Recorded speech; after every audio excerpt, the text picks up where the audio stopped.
2020년 9월 6일 아침 6시 30분입니다. 어제는 일부러 영상 편지를 또 하루 쉬어봤습니다. 100일이 넘도록 거의 매일. 근데 크게 어려운 일은 없지만, 야, 이게 또 내가 너무 여기에 매몰려 있는 거 아닌가. 그래서 편하게 지내자. 그래서 이제 뭐 이틀에 한 번도 하고, 사흘에 한 번도 하고, 또 꼭 정해지는 건 아니고, 제가 이렇게 돌이켜보면 너무 인생을 이렇게 틀에다 자꾸만 가두는 온 것이 아닌가 이런 생각이 들어서 일부러 어제는 쉬어봤습니다. 요즘 계속 토요일에 자주 그럽니다만 어제도 아침에 경전 낭송 마치고 책 한 몇 쪽 읽다가 커피 내려 마시고, 근데 밖에 나갈 일이 있어서 10시 반쯤 나가서 저녁 7시 반에 돌아왔습니다. 이것처럼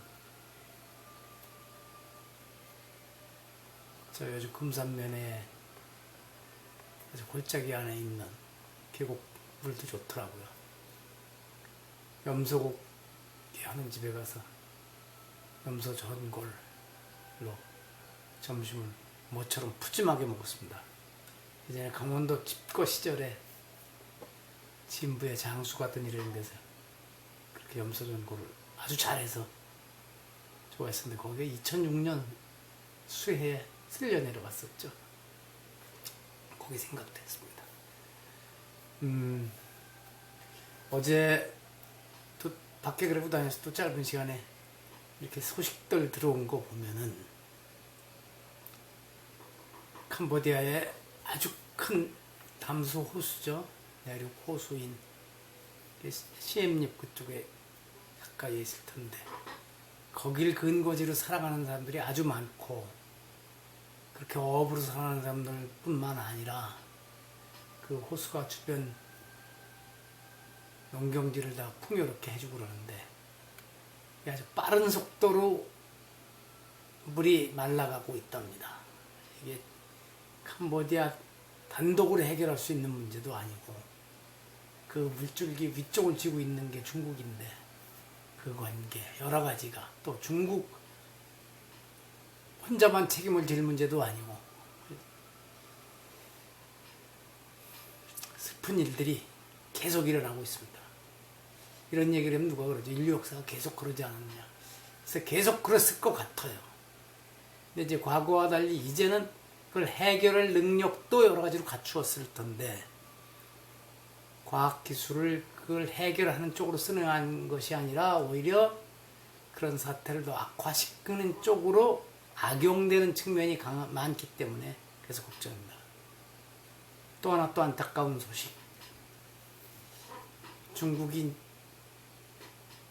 100여 년 전에 비하면 지금 아주 이제 또 세계 최강대국 대열에 들어가면서 무리하는 일이 많죠. 중국의 제국이 강해지면 늘 그랬던 것 같아요. 그러면 주변 중국 쪽에서 보면 당연히 자기들 품 안으로 들어와야 된다. 이렇게 하는 곳을까지 영토를 넓혀나가기 위해서 그러죠. 청제국도 그랬고. 지금 몽골족들이 주로 외몽골과 내몽골로 나뉘어져서 내몽골 지역은 거의 이제 중국화가 돼가고 있지만, 그리고 아마 한인족 이민을 많이 시켜서 한족이 숫자가 더 많아지는 걸로 알고 있습니다. 그래도 원래 몽골족들은 자기네들의 생활 방식을 지키고 문화를 간직하고 이랬는데,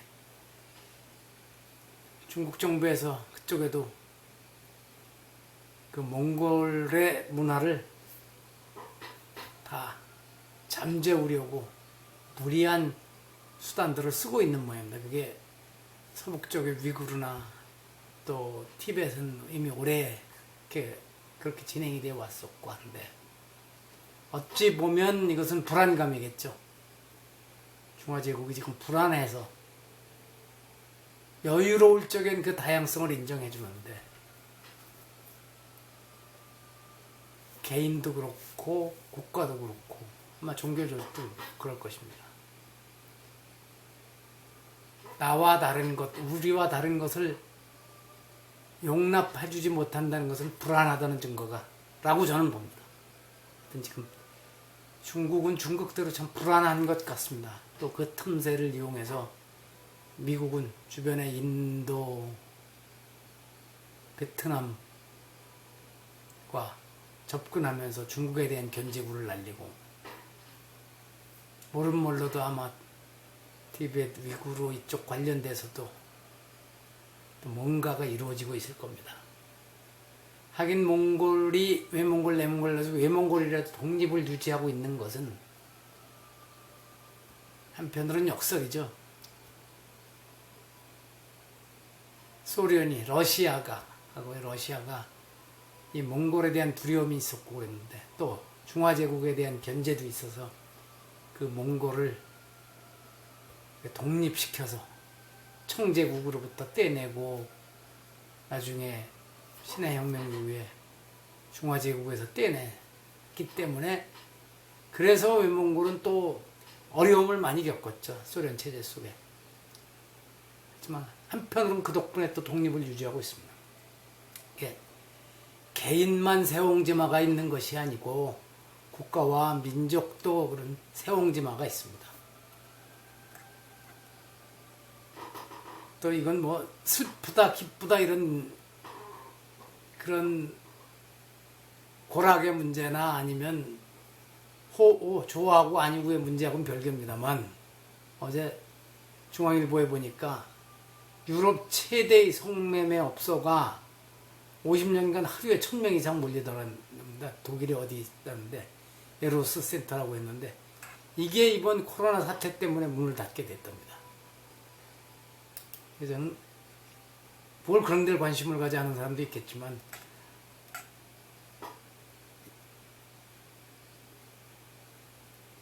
성매매 업소에 관심이 있는 게 아니라 50년을 그렇게 성업하던 곳도 이 눈에 보이지도 않는 이 작은 바이러스 공격 앞에 무너지는구나 하는 그런 점에서 봤습니다.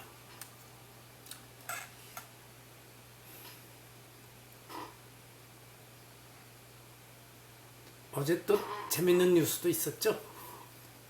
저도 이 다리를 많이 건너 다녔었던 것 같은데 강원도 평창군 진부에 있는 송정교 다리가 이번 비 왔을 적에 결국은 무너져 내렸던데 그 찰랑찰랑하고 아래 물이 다리에 닿아서 이랬는데도 출근을 하는 사람들은 아마 그러다 차를 건너고 걸어 건너고 했던 모양인데 그 앞쪽에 있던 아파트에서 사는 어떤 이 굴착기를 40여 년 조종했던 사람이라는데 이 사람이 내다 보니까 다리가 출렁거리고 위험해서 아마 쫓아와서 큰일 났다고 소리들을 질러대니까 어떤 차는 후진으로 빠져나가고 그래가지고 사람들을 살려냈답니다. 큰일 날 뻔했었죠. 본인이 이걸 드러내려는 게 아니라 그래도 거기에 설치해 놓은 중요한 다리마다 아마 CCTV가 있는 모양이다. CCTV에 그 화면이 다 잡혀서 그게 널리 알려지게 되고 여러 신문에 났습니다. 자, 국내 정치 얘기는 뭐 이 정도고 하고 뭐 추미애가 어쩌고 요새 조국이 어쩌고 해봐야 그렇고 어제는 외부 온도가 15도 낮에도 문을 닫고 지내도 됩니다. 실은 저녁에는 제일 그쪽에 옷을 다 벗고 그냥 편하게 했는데 이젠 그러면 춥다는 느낌까지 들어요. 작년 일기를 보니까 작년엔 이미 같은 소리를 했더라고요. 이렇게 되고 밖에서만 활동하던 모기들이 안으로 들어와서 이제 안에도 또 모기가 문다고. 요즘 똑같습니다. 또 새로운 재밌는 뉴스, 이게 재밌다 해야 되나? 미국에서 흑인으로 행세를 해야 또 유리한 점이 있으니까 과거엔 흑인이면 불리한 점만 많았는데 요즘도 불리한 점이 많습니다만 아마 흑인에 대한 뭔가 특혜를 베풀게 되는 점이 있으니까 조지 워싱턴 대학이라는 데서 어느 여자 교수가 백인인데, 유택의 백인인데 흑인으로 오랫동안 행사를 했었답니다. 그러면서 흑인 문학을 강의하고 이랬는데 이게 이제 밝혀지기 시작해서 그 사람이 백인인지 본인이 실토를 했고, 그러니까 학계당국에서는 다음 학기부터 강의도 전면 중단한다고 나왔어요. 그래서 그래, 이것도 세상의 변화를 또 보여주는구나. 백인이 흑인인 척하다. 예전에는 흑인들이 어떻게든지 그 차별을 면해보려고 그랬다래죠. 우리 같으면 그 수세미 같은 거다가 검은 피부 벗겨내려고 박박 문지르기도 하고 그랬다는 얘기가 있었는데. 참, 그리고 어제는 일찍 잠들라고 들어오는데 잠이 안 들어서 이런 생각을 해봤습니다. 사람들이 길이 없다고 그러는데 길은 어딘가에 꼭 있다. 근데 다만 찾지 못하는 경우가 있을 뿐이다. 그렇게 여깁니다. 그리고 이 얘기는 좀 해보고 싶어요. 요즘 제가 페이스북에 라이프 레슨스를 했는데 그걸 잘 보는데 어제 그런 얘기가 떴어요. If you have to choose between being kind and being right, choose being kind and you will always be right. 혹시 친절하게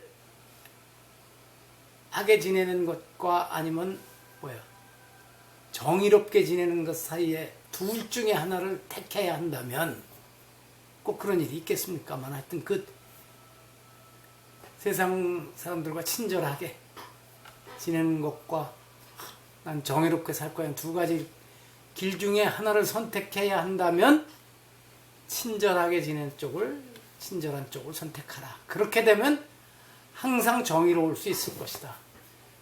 정의를 내세우는 사람들이 많이 놓치고 있죠.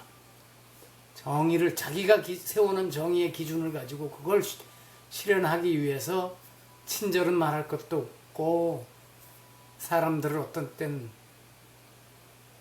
죽음으로 몰고 가기도 하고 그러죠.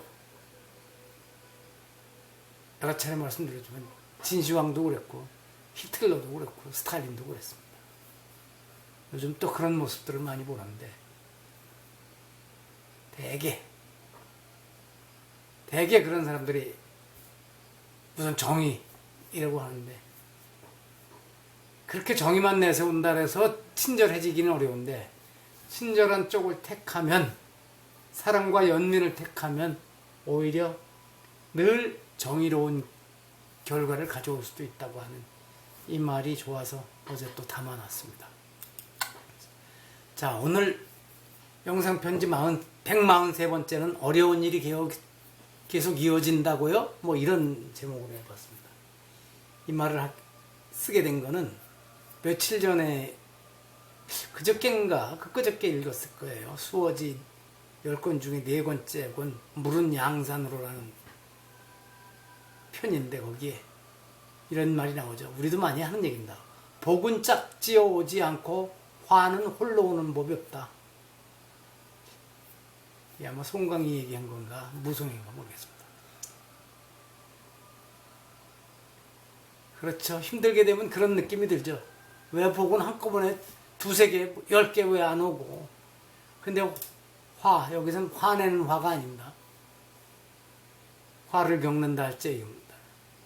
안 좋은 일은, 복 없는 일은 하나만 오는 게 아니고 올 적에는 2-3개 그냥 어떤 때는 10개, 20개 한꺼번에 온다 이라고 했어요. 그래서 이 얘기를 페이스북에 올려놨더니 많은 분들이 공감을 표시하더라고요. 그런 일들을 겪어봤겠죠. 왜 이렇게 좋은 일은 어쩌다가 그냥 요만큼 하나 나오는데 안 좋은 일은 몇 개씩 동시에 오나 하고 한탄한 경우가 누구든지 많았을 테니까 거기에 댓글들을 달아줬어요. 오늘 이 얘기를 하려고 생각해 보니까 아주 오래전에 10몇 년 전에 읽었을 겁니다. 허드슨 강변에서 중국사를 이야기하다 레이 왕의 중국사 평설이라는 책이 있는데 거기에 이런 대목이 나와요. 써요. 그런 걸 기억합니다. 어려운 일을 만나기 시작하면 계속해서 그런 일에 마주치게 된다. 레이왕이라는 사람은 원래 장개석 정부의 대위까지인가 지내고 일본하고의 전쟁에도 참여했고, 근데 나중에 미국 가서 중국사 교수가 됐습니다. 아주 평이한 글을 잘 써서 국내에 나온 책, 이 사람의 책을 제가 여러 권 읽었는데, 제가 이 대목과 또 하나, 그 대목은 잊지 않고 자주 써먹습니다. 십몇 년 동안. 그래서 제가 8년 전쯤에 이 생각이 나서 또 일기에다 그렇게 써놨어요. 이건 내 짧은 인생 경험에 비추어 보아도 사실이다. 개인이나 집안이나 회사 조직이나 정부, 국가와 민족도 모두 그렇다. 근데 왜 그럴까? 노후된 차를 타본 사람은 잘 알 것이고, 나이 들어 건강이 나빠지면서 젊은 시절과 달리 잔병치레를 자주 하게 된 사람도 잘 알 것이다. 참사와 사고가 이어지는 것 잘 들여다봐야 한다. 그냥 누구 잘못이다, 아니다, 이런 식으로 풀릴 일이 아니다.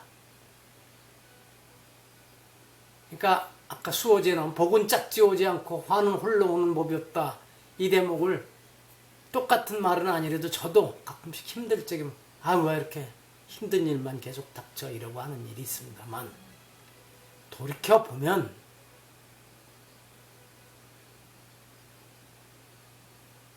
복이 하나가 아니라 둘, 셋, 넷, 10개, 20개가 오는 경우도 있을 겁니다. 아니면 늘 계속 내 옆에 복이 오고 있을지도 모릅니다. 근데 그것은 못 느끼거든요. 화는, 안 좋은 일은 작은 것이 와도 바로바로 느끼고, 아니 왜 이러는 거야? 왜 나를 힘들게 해? 이렇게 되니까, 그러면 2개, 3개가 그냥 동시에 오는 것 같죠. 근데 복은 계속 오고 있어도 모르고 있습니다. 한 2, 3년 전인가 어디서 좀 힘들던 얘기 했더니 후배가 자기가 겪어온 얘기를 하더라고요. 자기. 그러면서 형님 그래도 형님이 힘들다 그래. 그래서 아니 전혀 아닌데 이젠 이 말이 되는지 모르지만 어쨌든 밥을 먹고 살고 건강하게 숨을 쉬고, 저 같은 경우는 아직도 책을 계속 읽을 수 있고, 그 순간순간이 복일 테죠. 그렇게 생각을 하면 됩니다. 어려운 일을 만나기 시작하면 계속 그런 일이 마주친다.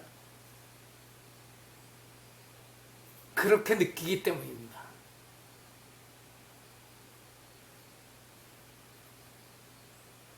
천리길을 가다가 차가 타이어가 펑크가 나기도 하고, 어디 가선 또 뭔 일을 겪기도 하고, 2번 그랬다고 칩시다.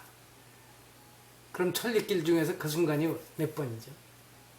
1번이나 2번인데 그 일만 생각하죠. 천리를 그 2순간 빼놓고 무사히 갔다는 생각은 잊어버리게 되죠. 그게 인간입니다. 저도 그렇고. 그래서 오늘은 그런 생각을 해봤습니다. 아마 지금 정권 사람들이 왜 이렇게 복은 짝지에 오지 않느냐, 안 좋은 일만 또 홀로 오지 않고 계속 터지느냐 하고 그럴지 모르겠습니다만, 정신을 차리고 한번 보십시오. 천리길 가는 동안 차가 타이어 펑크가 나고 뭐 다른 일이 있었다면 사전 점검 안 했던 것이죠. 자, 이렇게 얘기하고 여기서 마칩니다. 오늘도 또 얘기가 길어졌습니다. 짧게 잘 안 됩니다. 내일부터는 어디 청탁받은 원고를 미루다가 이제 데드라인에 걸려서 안 쓸 수도 없어서 내일부터는 아침 기도, 아침에 경전낭송, 책 읽기 하루 종일 이런 거 다 멈추게 될 것 같습니다. 저녁에 소설만 읽는 쪽으로 갈 것 같습니다. 다시 말씀드리죠. 마칩니다.